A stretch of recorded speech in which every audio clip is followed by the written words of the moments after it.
Have you ever been in a conversation where you felt pressured to speak quickly? Maybe you worried about pauses, thinking they made you sound unsure? Or perhaps you found yourself using a lot of ums and uhs just to fill the quiet. Oh, absolutely, Zoe! I think almost every English learner, and even native speakers sometimes, can relate to that feeling. It's like your brain is racing, trying to find the perfect words, and you don't want any empty space.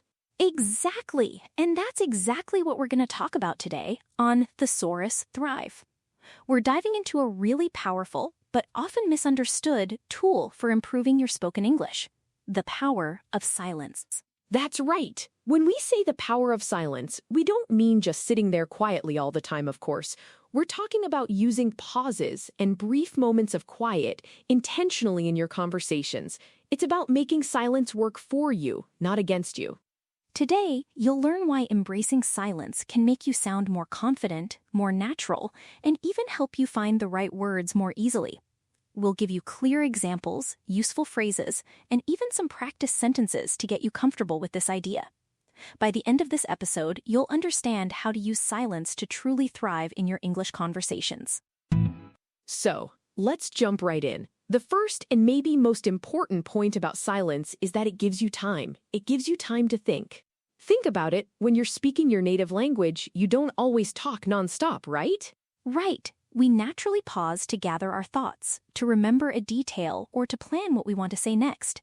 These aren't awkward moments, they're just part of normal conversation. But when we're learning a new language, especially English, we often forget this. Yeah, we feel this pressure to keep talking, to show that we know English. But rushing can actually make you sound less clear, or even more stressed. So remember, silence is your friend. It's your personal thinking space. Exactly. Think of it like this. When someone asks you a question, especially a slightly complex one, it's perfectly normal to take a short pause before answering. For example, if someone asks, "What did you do last weekend?" you might pause for a second, then say, let me think. Last weekend, I went hiking with my friends. That pause there, let me think, wasn't awkward at all. It showed you were actually considering the question. It gave your brain time to access your memory, find the right verbs, and put your thoughts into a clear sentence. This is what we mean by silence giving you time to think. And it's not just for remembering things. It's also for formulating your ideas. Imagine you're asked for your opinion on a new movie. Instead of immediately saying, "Oh, it was good because, the actors were, nice," you could take a breath, a short pause, and then say, "That's a good question. I think the movie was quite engaging because the storyline was unpredictable and the acting was really strong." The second response, with that short pause, sounds much more thoughtful and confident, doesn't it? It shows you're processing information, not just trying to fill the air. So, next time you feel a question coming, tell yourself, it's okay to take a moment. It's okay to collect your thoughts. Yes, silence gives you time, and this is a huge step towards sounding more natural. Another big benefit of embracing silence is that it helps you reduce filler words. You know those words we use when we're not sure what to say next, like, like you know? Ah, the infamous filler words. Everyone uses them sometimes, even native speakers. But for English learners, they can become a habit. They often appear when we're trying to avoid silence. We use them because we feel a need to keep making noise, even if we haven't found the right words yet. Exactly. Instead of "I went to the store, to buy, some milk, for breakfast," imagine replacing those filler words with short, thoughtful pauses. It would sound like, "I went to the store to buy some milk for breakfast."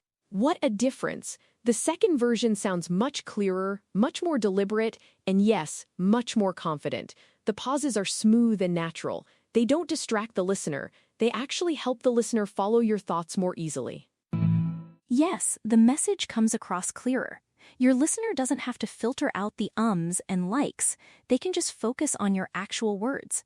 So instead of using when you're thinking, just use silence. Take a breath. It makes your speech flow better, honestly. It's a really simple change, but it has a huge impact on how you are perceived. When you replace filler words with silence, you immediately sound more articulate and in control of your language. So silence builds confidence. Remember that. Silence builds confidence. And speaking of impact, silence also helps you emphasize your message. A well-placed pause can make what you say next, or what you just said, much more powerful. Think of it like a spotlight in a theater.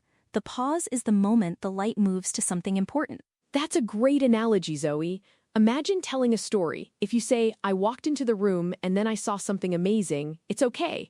But if you say, I walked into the room, pause, and I saw something truly amazing, the pause builds suspense, right? It makes the listener lean in. Exactly. Or when you're making a strong point, instead of rushing through it, you can pause to let your words sink in. For example, learning English takes dedication, pause, but the rewards are incredible. That pause makes the second part, the rewards are incredible, really stand out. It gives your words weight. It shows that you believe in what you're saying and you want your listener to really hear it. This technique is used all the time by great speakers, teachers, and presenters. They know that silence adds impact. Silence adds impact. So far, we've talked about how silence gives you time to think, helps reduce filler words, and allows you to emphasize your message. But there's another crucial benefit, especially for English learners. Silence reduces pressure and anxiety. Oh, this is a big one. Many learners feel a lot of pressure when speaking English. The fear of making mistakes, the fear of not finding the right word quickly enough. This pressure can make us freeze, or even worse, speak too fast and make more mistakes. Absolutely. When you allow yourself to pause, you're essentially giving yourself permission to take a breath, to not be perfect, and to simply be. This simple act of accepting silence can greatly reduce that internal pressure. You don't have to perform, you just have to communicate. It's like taking a small mental break in the middle of a sentence. That little break can release tension. It tells your brain it's okay, you have a moment to find the word, you don't need to panic. This makes the whole speaking experience much more enjoyable and less stressful. So, silence helps you relax. Exactly. And when you're more relaxed, your brain works better. You can access vocabulary more easily, form sentences more clearly, and your overall fluency improves naturally. It's a virtuous cycle. Less pressure means better speaking, which means even less pressure next time. So, to recap these core points, silence gives you time to think, it helps reduce filler words, it allows you to emphasize your message, and it reduces pressure and anxiety. These are powerful benefits, all from just accepting a little quiet.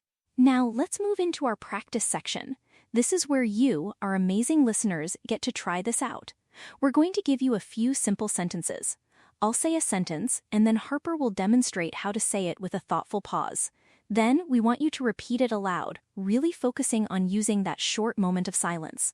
Remember, the goal here isn't to be silent for a long time, just a short, natural pause. It's about feeling comfortable with that pause, letting it be a part of your speech.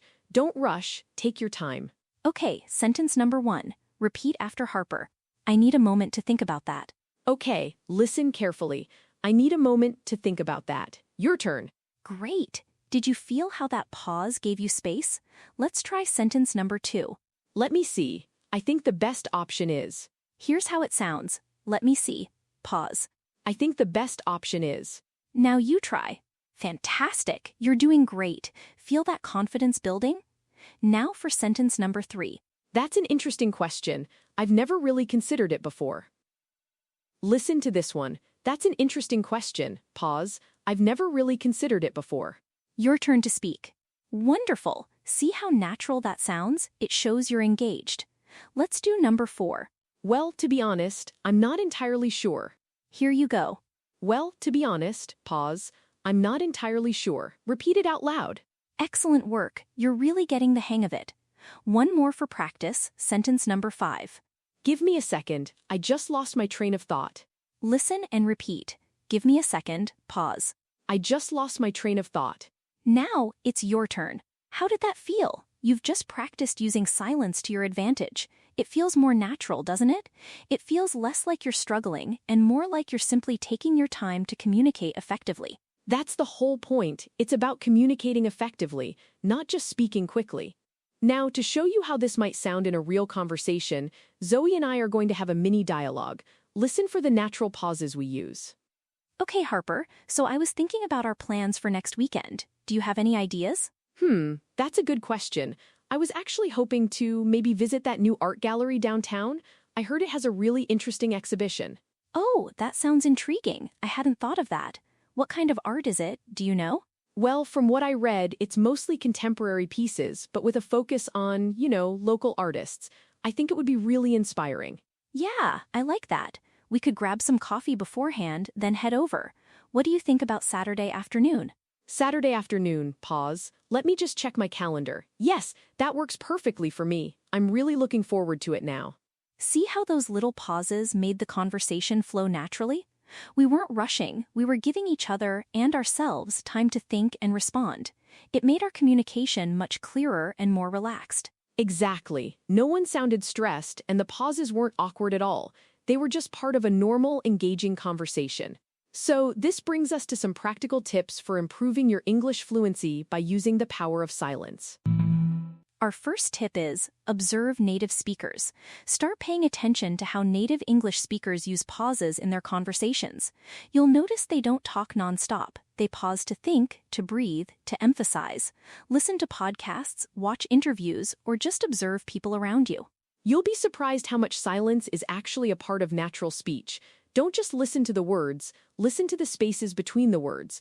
This will help you normalize pauses in your own mind and make you more comfortable with them. Our second tip, practice with awareness. The next time you're speaking English, whether it's with a friend, in a class, or even just practicing by yourself, try to consciously use a short pause instead of an or Don't be afraid to take a breath before answering a question. You can even try recording yourself, listen back to your speech. Where do you use filler words? Could you replace those with a short, natural pause instead? This kind of self-awareness is super powerful for improvement. And our third and perhaps most important tip, don't be afraid of silence. Seriously, silence is not awkward in English. It's a sign that you're thinking, that you're choosing your words carefully, and that you're confident enough to take your time. Remember, silence is your friend, it's a tool, it's a powerful part of communication. By embracing it, you're not showing weakness, you're showing strength, thoughtfulness, and a natural command of the language. This will make you feel more relaxed and ultimately improve your fluency. So, next time you're speaking English and you feel that urge to fill every second with sound, take a deep breath. Allow yourself a short pause. You'll find that it transforms your speech, making it clearer, more confident, and much more natural. The power of silence truly is amazing. We really hope this episode has helped you understand the incredible benefits of using silence in your English conversations. It's not about being quiet all the time, but about using quiet moments wisely to enhance your communication. Yes, practice these tips daily. The more you consciously incorporate thoughtful pauses, the more natural they will become, and your English fluency will truly thrive. Thank you so much for joining us today on Thesaurus Thrive. If you found this episode helpful, please remember to like this podcast, share it with your friends who are also learning English, and subscribe to Thesaurus Thrive for more easy English conversation lessons. Your support really helps us create more content like this. And we absolutely love hearing from you. So leave a comment below or send us a message to let us know how these tips are working for you. Keep practicing, keep learning, and keep thriving in English. That's all for today. We'll catch you in the next episode for more easy English conversation practice. Bye for now. See you next time. Keep practicing that powerful silence.